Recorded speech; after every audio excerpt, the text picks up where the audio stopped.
और बात करेंगे दिल्ली के राम मनोहर लोहिया अस्पताल की, जहां के bone and plastic surgery department के डॉक्टर्स ने एक अनोखा कारनामा किया है।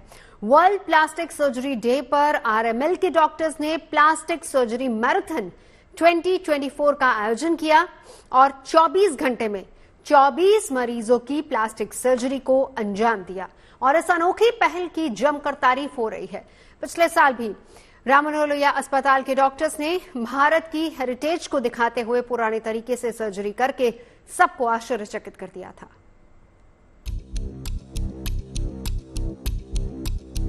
चौबीस घंटे में 24 सर्जरी, वो भी लगातार। ये अनोखा कारनामा हुआ है दिल्ली के राम मनोहर लोहिया अस्पताल के प्लास्टिक सर्जरी विभाग में। इस दौरान डॉक्टरों की टीम ने लगातार ऑपरेशन किया। इस अनोखी पहल को नाम दिया गया plastic surgery marathon 24। World plastic day पर राम मनोहर लोहिया अस्पताल ने प्लास्टिक मैराथन 2024 का आयोजन किया था, जिसमें 24 घंटे तक लगातार प्लास्टिक सर्जरी होती रही। प्लास्टिक सर्जरी मैराथन की शुरुआत 15 जुलाई की सुबह 9 बजे से हुई और 16 जुलाई को सुबह 9 बजे खत्म हुई। इस दौरान 24 मरीजों की सर्जरी की गई। सर्जरी मैराथन में 17 सर्जन शामिल थे। एनेस्थीसिया की एक टीम भी इस दौरान 24 घंटे मौजूद रही। इन सर्जन को 4 अलग अलग टीमों में बांटा गया था, जिसके जरिए 24 घंटे में 24 सर्जरी को अंजाम दिया गया। इस शानदार पहल के अगवा रहे डॉक्टर समीक भट्टाचार्य। डॉक्टर समीक को ही ये आइडिया आया और उसे अमल में लाने में राम मनोहर लोहिया अस्पताल प्रशासन ने पूरा सहयोग दिया। डॉक्टर अजय शुक्ला मेरे साथ मौजूद है। सर, जब हम मैराथन की बात करते हैं और प्लास्टिक सर्जरी जैसी मैराथन, ये मुझे लगता है अपने आप में एक अनोखा कॉन्सेप्ट था जो शायद आरएमएल में पहली बार हुआ। किस तरह से इसको ऑर्गेनाइज किया गया और आप आने वाले दिनों में क्या कुछ और देखते हैं, क्योंकि प्लास्टिक सर्जरी एक नया कॉन्सेप्ट तो नहीं है, बहुत पुराना कॉन्सेप्ट। जी, तो प्लास्टिक सर्जरी तो वाकई में बहुत पुराना। हमारे यहाँ जो सुश्रुत थे वो प्लास्टिक सर्जरी करते थे। एंड ये कॉन्सेप्ट जो मैराथन सर्जरी का है, ये डॉक्टर समीक भट्टाचार्य का है। बहुत ही यूनिक कॉन्सेप्ट है, बहुत ही एक यूनिक पहल है, मतलब इस टाइप का प्लास्टिक सर्जरी डे मनाने का। तो मैं इनको बहुत बहुत बधाई देता हूँ इसके लिए। इन्होंने मतलब एक दिन में 24 सर्जरीज, इनकी टीम जिसमें एनेस्थीसिया की टीम भी बराबर रही, 24 घंटे डिफरेंट लोग रोटेट करके, और प्लास्टिक सर्जरी के भी डिफरेंट लोग डिफरेंट समय पे आके उन्होंने पूरा 24 घंटे में 24 सर्जरीज की।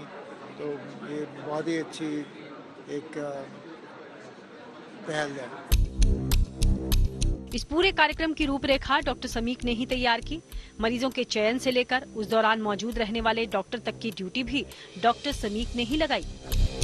हमने इसके लिए ऐसे लोगों को लिया है जिनको बहुत जरूरत है, उनको तो रख ही लिया है, और ऐसे लोगों को रखा है जिनको हो सकता है बाद में ऑपरेशन हो सकता था, बट उनके ऑपरेशन किसी कारणवश कैंसिल हुआ था।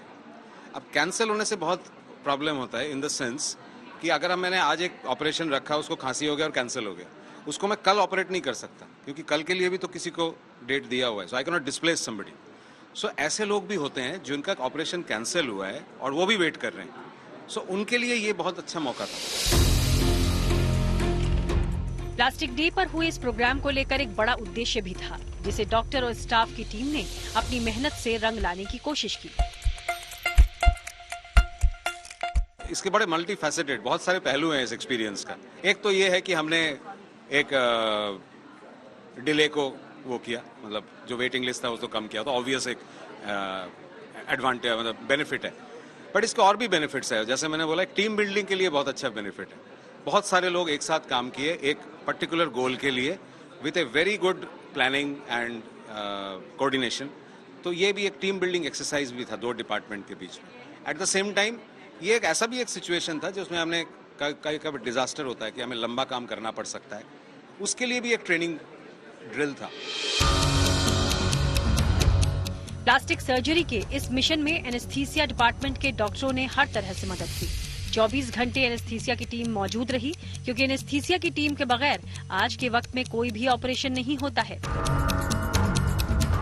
एयरवे डिफिकल्ट भी होता है, जो फेस और नेक की सर्जरीज होती हैं, बर्न की सर्जरीज होती हैं, मल्टीपल टाइप ऑफ सर्जरीज होती है, जिसमें कॉस्मेटिक इन्वॉल्व होता है, उसमें होती है, जिसमें 24 घंटे सर्जरी होती है, उसमें स्पेसिफिक रिक्वायरमेंट होती है। तो हमारा एनेस्थीसिया तो एक्सट्रीमली इंपॉर्टेंट हो जाता है इसमें, like any other surgical speciality, और इसकी स्पेसिफिक रिक्वायरमेंट्स भी हम करते हैं, और it's a very challenging thing for us to be able to do these type of surgeries. Bharat में प्लास्टिक सर्जरी का इतिहास काफी पुराना है, या एक तरह से कहें तो भारत में ही प्लास्टिक सर्जरी की शुरुआत हुई है। करीब 600 ईसा पूर्व प्लास्टिक सर्जरी का विवरण सुश्रुत संहिता में मिलता है, जिसके लेखक सुश्रुत हैं। 4वीं शताब्दी में एक भारतीय चिकित्सक वाग्भट ने सुश्रुत संहिता में दिए गए विवरणों की तुलना में अधिक विवरण के साथ प्लास्टिक सर्जिकल प्रक्रियाओं का वर्णन किया है। इनकी पुस्तक अष्टांग हृदयांश संहिता और प्राचीन भारतीय चिकित्सा ग्रंथों और पौराणिक साहित्य में प्लास्टिक शल्य चिकित्सा प्रक्रियाओं जैसे कि राइनोप्लास्टी, ऑटोप्लास्टी, ऊतक ग्राफ्टिंग, अंग प्रत्यारोपण, भ्रूण का स्थानांतरण, सिरका, क्रॉस ग्राफ्टिंग और अंगों को फिर से जोड़ने सभी का उल्लेख मिलता है।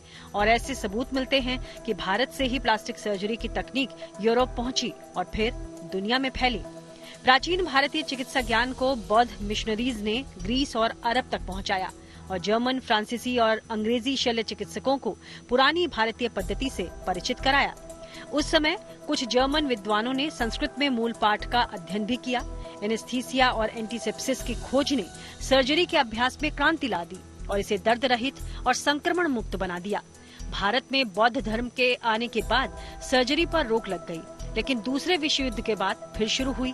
अंग्रेज डॉक्टर इसे भारत लेकर आए और इसको आगे बढ़ाने का काम किया डॉक्टर सी बालाकृष्णन और डॉक्टर RN सिन्हा ने, जिन्होंने प्लास्टिक सर्जरी में विशेषज्ञता हासिल की।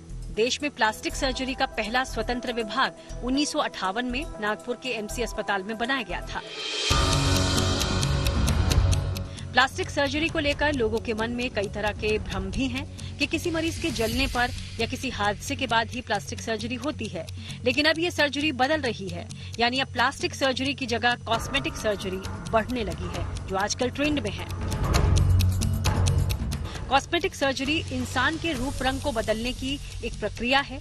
इसमें झुर्रियां हटाई जा सकती हैं, चेहरे की बनावट बदली जा सकती है या ढीली त्वचा को भी ठीक किया जा सकता है। हालांकि कॉस्मेटिक सर्जरी को डॉक्टर ज्यादा जोखिम वाला काम मानते हैं।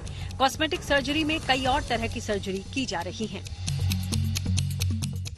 आजकल प्लास्टिक सर्जरी के जरिए शरीर के हर हिस्से को ऑपरेट किया जा सकता है।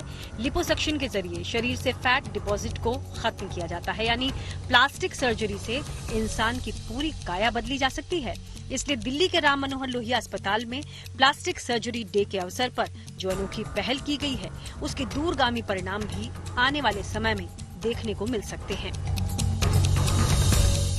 RML अस्पताल ने एक इतिहास रचा है कि 24 घंटे लगातार प्लास्टिक सर्जरी की है। वर्ल्ड प्लास्टिक सर्जरी डे पर जो 15 जुलाई को शुरू हुई थी और 16 जुलाई की सुबह 9 बजे तक 24 घंटे लगातार ऑपरेशन थिएटर में ऑपरेशन चलते रहे। 17 सर्जन की team, resident doctor, nurse, supporting staff लगातार इसमें लगे रहे, जो उसके बाद 24 घंटे में 24 सर्जरी की गई। वीडियो जर्नलिस्ट अजय ठाकुर के साथ नीतू झा, न्यूज़ टुडे, दिल्ली।